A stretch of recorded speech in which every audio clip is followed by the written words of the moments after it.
প্রিয় শিক্ষার্থী, আশা করি তোমরা ভালো আছো। আমরা শিখন অভিজ্ঞতা ১ এর তথ্য যাচাই অভিযানের সেশন ৬ ও ৭-এ সবাই মিলে তথ্য যাচাই বিষয়টি নিয়ে আজকের ক্লাসে বিস্তারিত আলোচনা করব। তো চলো শুরু করা যাক। তো দেখো, এখানে লেখা আছে আমরা যে গুগল ফর্মটি সবার কাছে পাঠিয়েছি, আজকে সেই ফর্মটি খুলে দেখব কি কি তথ্য আমাদের পরিচিতরা পাঠিয়েছেন। শ্রেণীকক্ষে সবাই মিলে ৫-৬টি দলে ভাগ হয়ে এক একটি দল কয়েকটি তথ্য নিয়ে সেগুলো কি করবে, যাচাই করবে।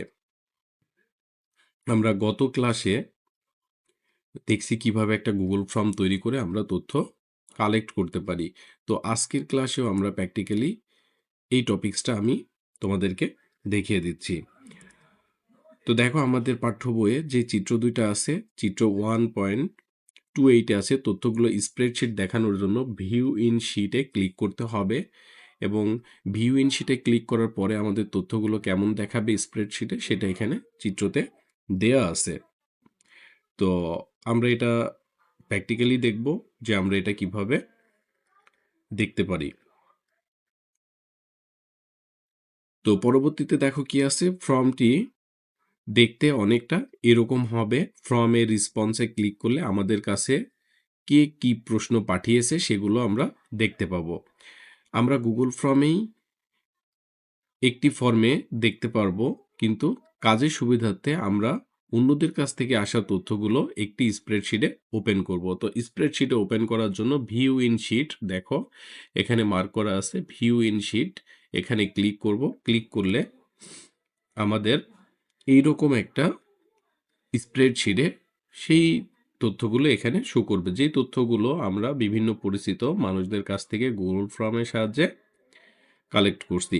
তো চলো আমরা একটু প্র্যাকটিক্যালি দেখে আসি তথ্যগুলো কিভাবে আমরা স্প্রেডশিটে দেখব। তো এজন্য আমরা প্রথমেই ব্রাউজার ওপেন করব এবং যেই ইমেল আইডি দিয়ে আমরা গুগল ফর্মটা তৈরি করছি সেই ইমেল আইডিতে আমরা লগ ইন করবো। তো চলো, আমি যে আইডি দিয়ে ক্রিয়েট করছি সেটার গুগল ড্রাইভে প্রবেশ করছি।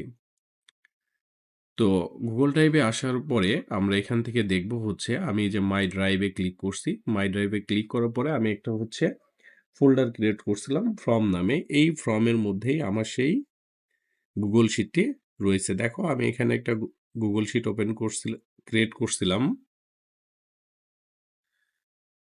কন্টাক্ট ইনফরমেশন নাম দিয়ে। তো এখানে আমি তোমাদেরকে জাস্ট দেখানোর জন্য যে আমরা কিভাবে তথ্যটা কালেক্ট করতে পারি। তো দেখো, আমার যে ফর্মটা তৈরি করছিলাম এখানে একটা পার্সন শুধু রেসপন্স করছে, তোমাদের দেখানোর জন্য আমি এক্সাম্পল করছি এটা।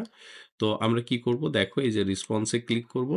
রেসপন্সে ক্লিক করার পরে এখানে শুধু দেখো রেসপন্স করছেন একজন। এখানে যদি অনেকেই রেসপন্স করে তাহলে এই সংখ্যাটা এখানে শো করবে। তো এই তথ্যটা আমরা দেখার জন্য দেখো এই যে এখানে ভিউ ইন শিটে ক্লিক করব। ভিউ ইন শিটে ক্লিক করার পরে দেখো এখানে আমাদের এক্সেল শিটে এই যে সেই স্প্রেডশিটে আমাদের তথ্যগুলো ওপেন হয়ে মানে দেখাচ্ছে কখন এইটা তথ্যটা পাঠানো হয়েছে, কি নাম, ইমেল অ্যাড্রেস, এখানে অ্যাড্রেসটা লিখবে, ফোন নাম্বারটা এখানে দেয়া থাকবে এবং কমেন্টসে দেয়া থাকবে। আসলে আমরা যেই তথ্য যাচাই করার জন্য ফর্মটা তৈরি করব তখন কি হবে, আমাদের পরিচিত সবাই সেই রিলেটেড তথ্যগুলো আমাদেরকে সাবমিট করবে এবং সাবমিট করা শেষে আমরা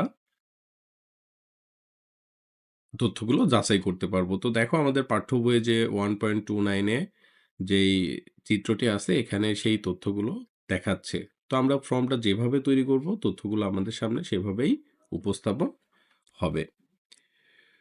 তো তারপরে বলছে দেখো, গুগল স্প্রেডশিটটি দেখে আমরা বুঝতে পারছি এটি হচ্ছে এক্সেল শিটের মতোই, যেটিতে আমরা গত 2 দিন স্প্রেডশিটের বিভিন্ন টুলসের ব্যবহার অনুশীলন করেছি।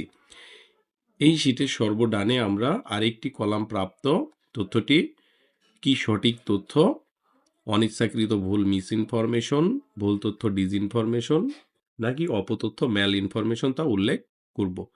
মনে আছে আমরা এই সেশনগুলো প্রথম সেশনে এই সম্পর্কে জেনেছিলাম। দেখো এই যে এখানে আছে চিত্র 1.30-তে লেখা আছে সিদ্ধান্ত লিখে যারা তথ্যের যথাযথতা জানতে চেয়েছেন তাদের কাছে পাঠানোর জন্য শেয়ার বাটন।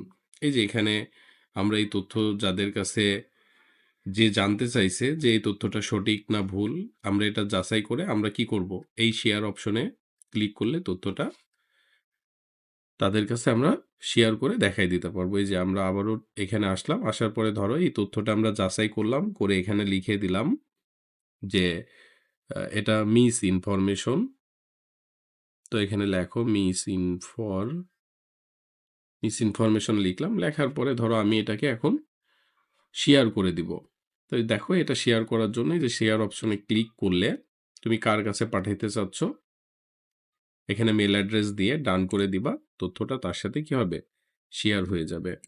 সবাইকে ভালো থেকো। আজকের ক্লাস এ পর্যন্তই।